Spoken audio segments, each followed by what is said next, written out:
Okay, good day.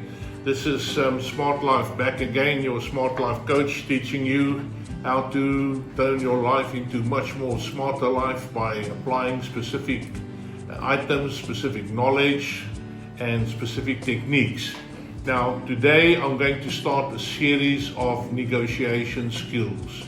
I need to teach you how to negotiate. This is so important so that you know how to negotiate for everything.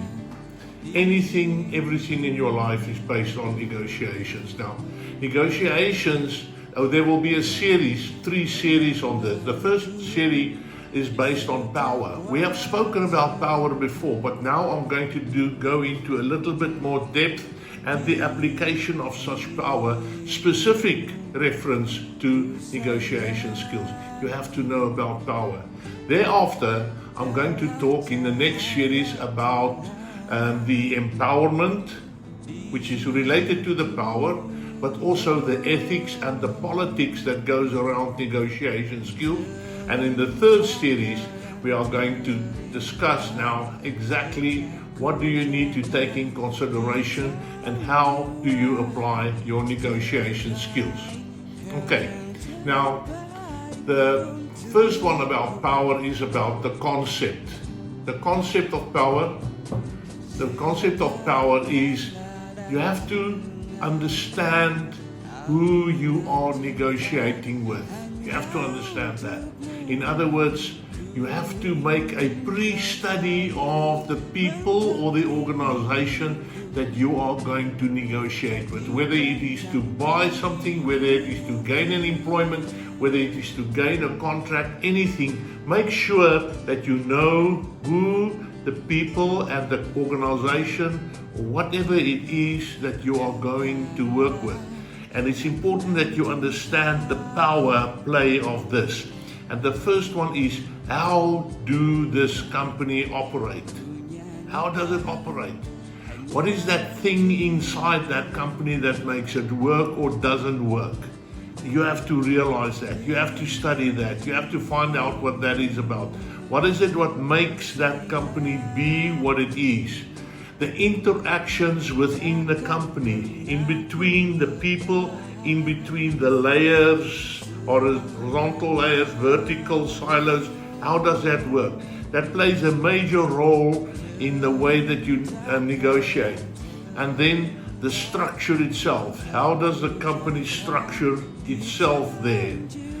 From there on, when you know these things, you know, in other words, how the company operates, what the interactions are, and what the structure is, then you have a good idea. From there you go on to the sources, the interpersonal sources of power.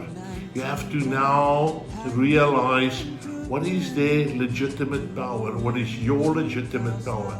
Legitimate power, if you can think back to what I taught you some time ago, it's vested on power of appointment.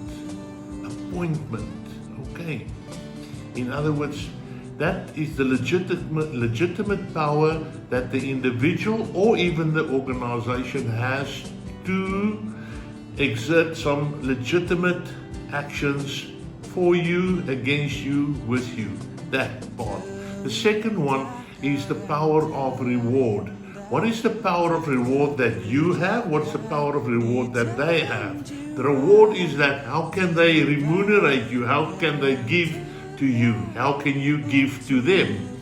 Obviously, when there's reward power, there's the counter of reward power, which is coercive power. In other words, how can they penalize you and how can you penalize them?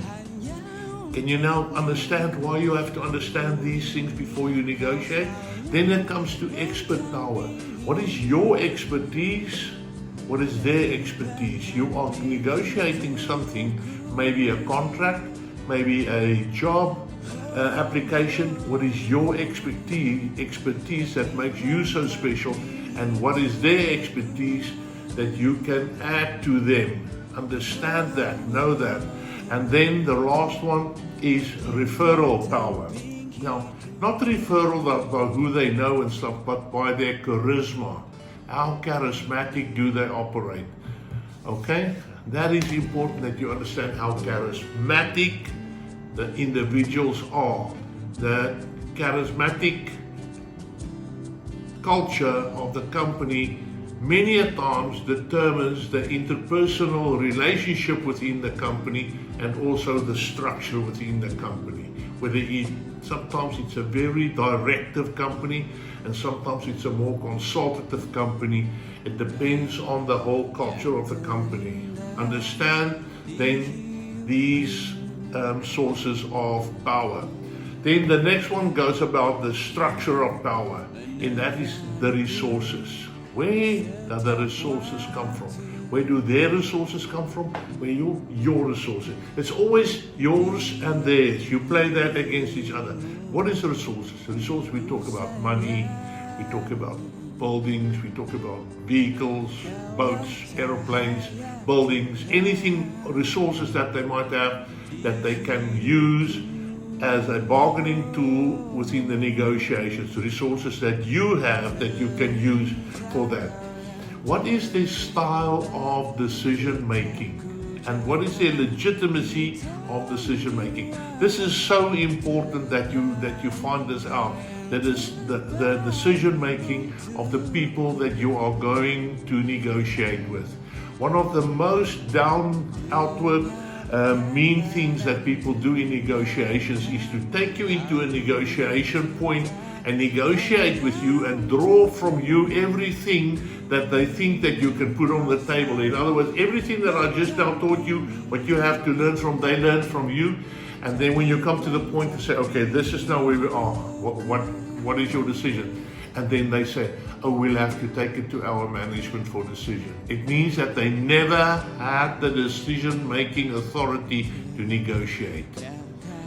That is very low moral ground to go to.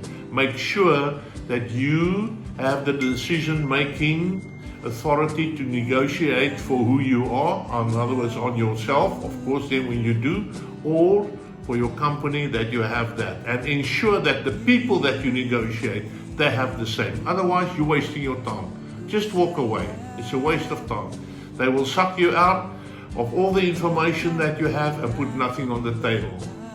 And don't do that to other people as well, because that is very low ethics. Don't do that.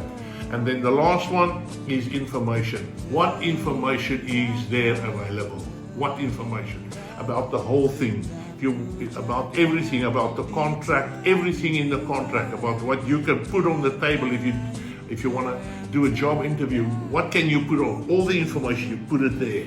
Put it there so they can have it. Be transparent on that. And this is then the start off to get you into the position of proper negotiations.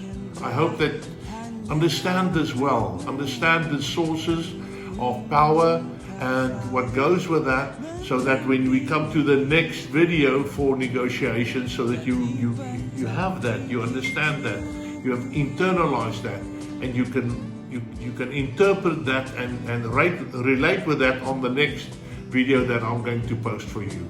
And then have a great time, and remember, smart life is the way to go. Thank you.